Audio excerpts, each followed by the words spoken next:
이완구 국무총리 후보자에 대한 인사청문회가 끝났습니다. 아주 강하게 밀어붙이고 있는 그 배경, 이유, 민심 악화 이런 거 걱정하지 않는 건가요? 이완구 후보자가 예뻐서 밀어붙이는 건 아닌 것 같습니다. 대체로 이제 문제는 있다.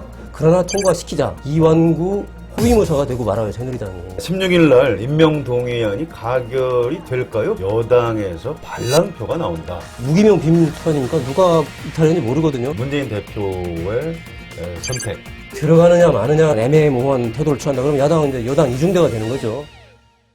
이완구 국무총리 후보자에 대한 인사청문회가 끝났습니다. 이제 국회 임명동의 표결 절차만 남았는데요. 국무총리 임명동의를 둘러싼 전국 진단해 보도록 하겠습니다. 정치부 황준범 기자 나오셨습니다. 안녕하세요. 네, 안녕하십니까. 지금 국회 상황이 어떻게 정리가 됐습니까? 네, 오늘 하루 종일 여야 또 정의와 국회의장 실랑이를 벌이다가 결국 다음 주 월요일 16일이죠. 그날 오후에 본회의를 다시 여는 걸로 합의를 했습니다. 네, 오후 2시에 열리게 그렇습니다. 돼 있죠. 네. 국무총리 임명 동의 절차는 어떻게 진행이 됩니까? 네, 국회의원 재적 과반 찬성에 출석 과반 찬성으로 되는 거죠. 지금 재적이 295명이니까 148명 이상만 찬성하면 가결이 됩니다. 네, 지금 새누리당 의원 숫자가 몇 명이죠? 158명이죠. 네, 새누리당 의원들만 다 찬성을 하면 그렇죠. 가결된다. 이렇게 그렇죠. 봐야 되겠네요. 네, 네. 자, 본론으로 한번 들어가 보겠습니다. 자, 황준범 기자. 네. 16일 날 임명 동의안이 가결이 될까요? 부결될까요? 어떻게 전망하십니까? 방금 전에 말씀하신 대로 이것은 그 재적과반 출석에 출석과반 찬성이면 통과가 되기 때문에 새누리당 의원들만 단독으로 들어간다고 해도 그러니까 통과되는 데는 문제가 없을 걸로 보입니다. 네, 문제는 이제 야당 의원들이 혹시 표결에 같이 참여하게 됐는데 네. 여당에서 반란표가 나온다. 네. 이럴 가능성은 없을까요? 이론적으로는 있습니다. 그러니까 야당이 전체가 전부 다 반대표를 던지고 여당에서도 한 10여 표 안팎이 만약에 이탈한다. 그렇죠. 그러면은 부결되는 거겠죠. 근데 지금 분위기로 봐서 그렇게까지 될 가능성은 조금 상대적으로 낮지 않나 이렇게 보여집니다. 네. 임석규 기자 어떻게 보십니까? 네, 오늘 이재호 의원요. 친이계 이제 좌장으로 꼽힌 이재호 의원이 그분은 반대표를 찍을 가능성이 좀 네, 있겠죠? 그런 발언을 했어요. 그러니까 인사 문제는 단독으로 하면 어떻게 되느냐, 뒷감당 못한다 이런 말을 한 걸 보면은 여당 의원들이 이제 무기명 비밀 투판이니까 누가 이탈했는지 모르거든요. 그래서 그렇죠. 10표 이상 나올 가능성도 배제할 수는 없습니다. 물론 가능성은 낮아 보이지만 가능성은 있다고 봅니다.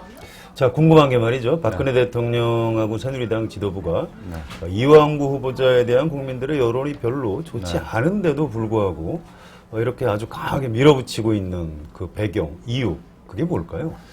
이완구 후보자가 예뻐서 밀어붙이는 건 아닌 것 같습니다. 그런가요? 네, 지금 박근혜 정부 들어서 취임한 뒤에 안대희, 문창극 두 후보자가 이미 낙마했습니다. 청문회 과정에서. 그렇죠. 이번에까지 만약에 낙마하게 되면 세 번째인데 집권 3년 차에 벌써 이렇게 총리 후보자 3명이 날아간다. 이렇게 되면 더 이상 정권으로서 국정운영 동력을 회복할 수 없다.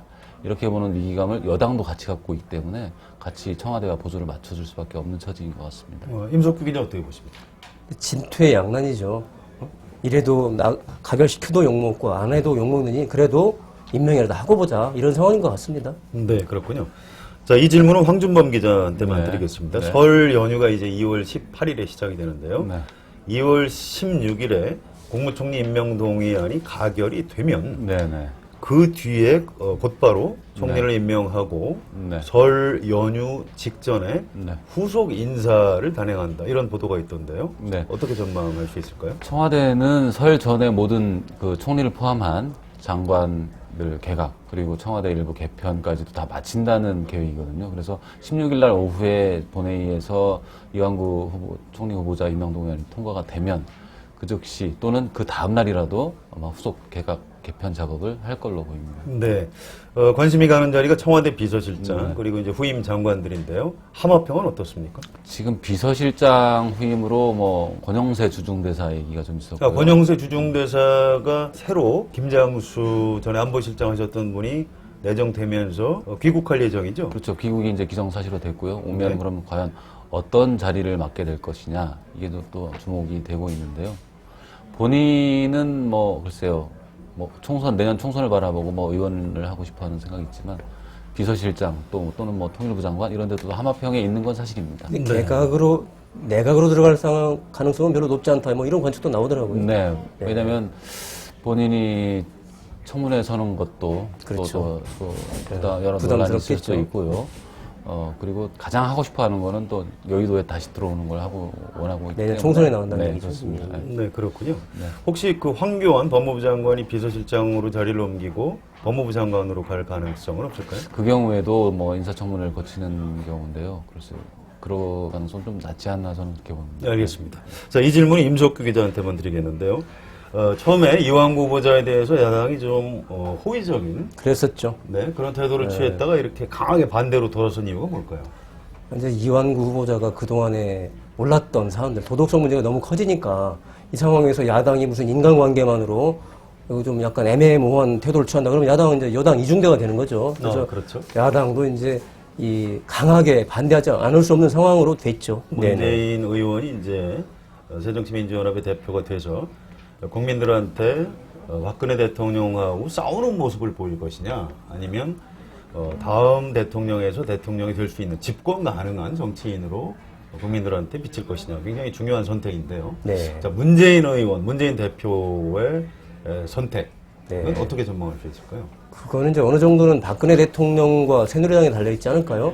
박근혜 대통령이 야당을 국정 파트너로 인정을 하고, 그렇다면 문재인 대표도 무조건 반대만으로는 대통령이 될 수 없다는 걸 잘 알고 있거든요. 대안을 제시해야 되는데 박근혜 대통령이 좀 그 협조적인 태도로 나오면은 문재인 대표도 얼마든지 협조적인 모습을 보이지 않을까 이렇게 생각을 합니다. 당장 월요일 임명동의안 처리에서는 어떤 태도를 취할까요? 이제 들어가느냐 마느냐는 문제가 남아있지 않습니까? 그러니까 들어가면은 표결을 하게 되는 거고, 그건 일단은 그 여당이 요구하는 거죠. 들어와서 표결을 해달라 이런 게 여당의 요구인 거고요.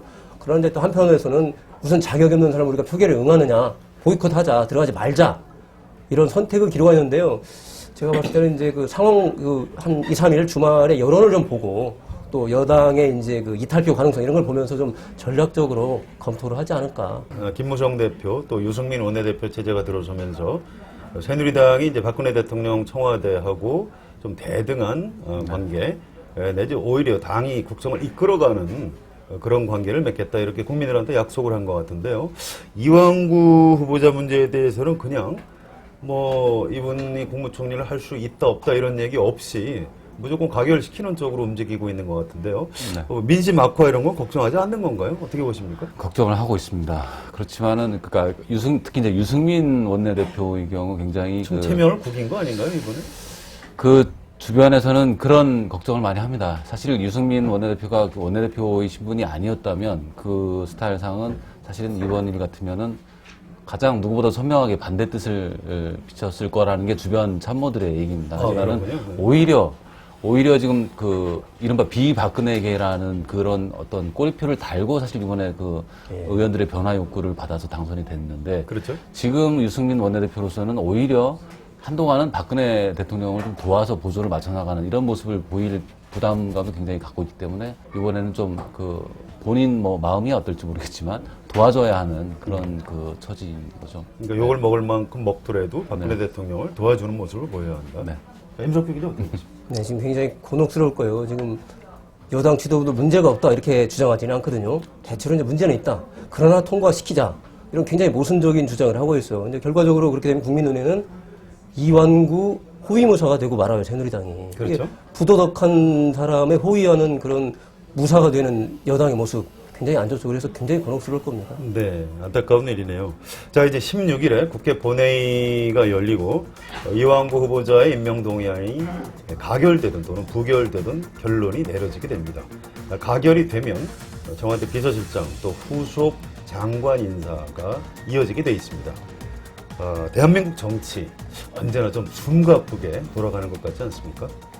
네, 다음 시간에 뵙도록 하겠습니다. 황준범 기자, 임석규 기자 수고하셨습니다.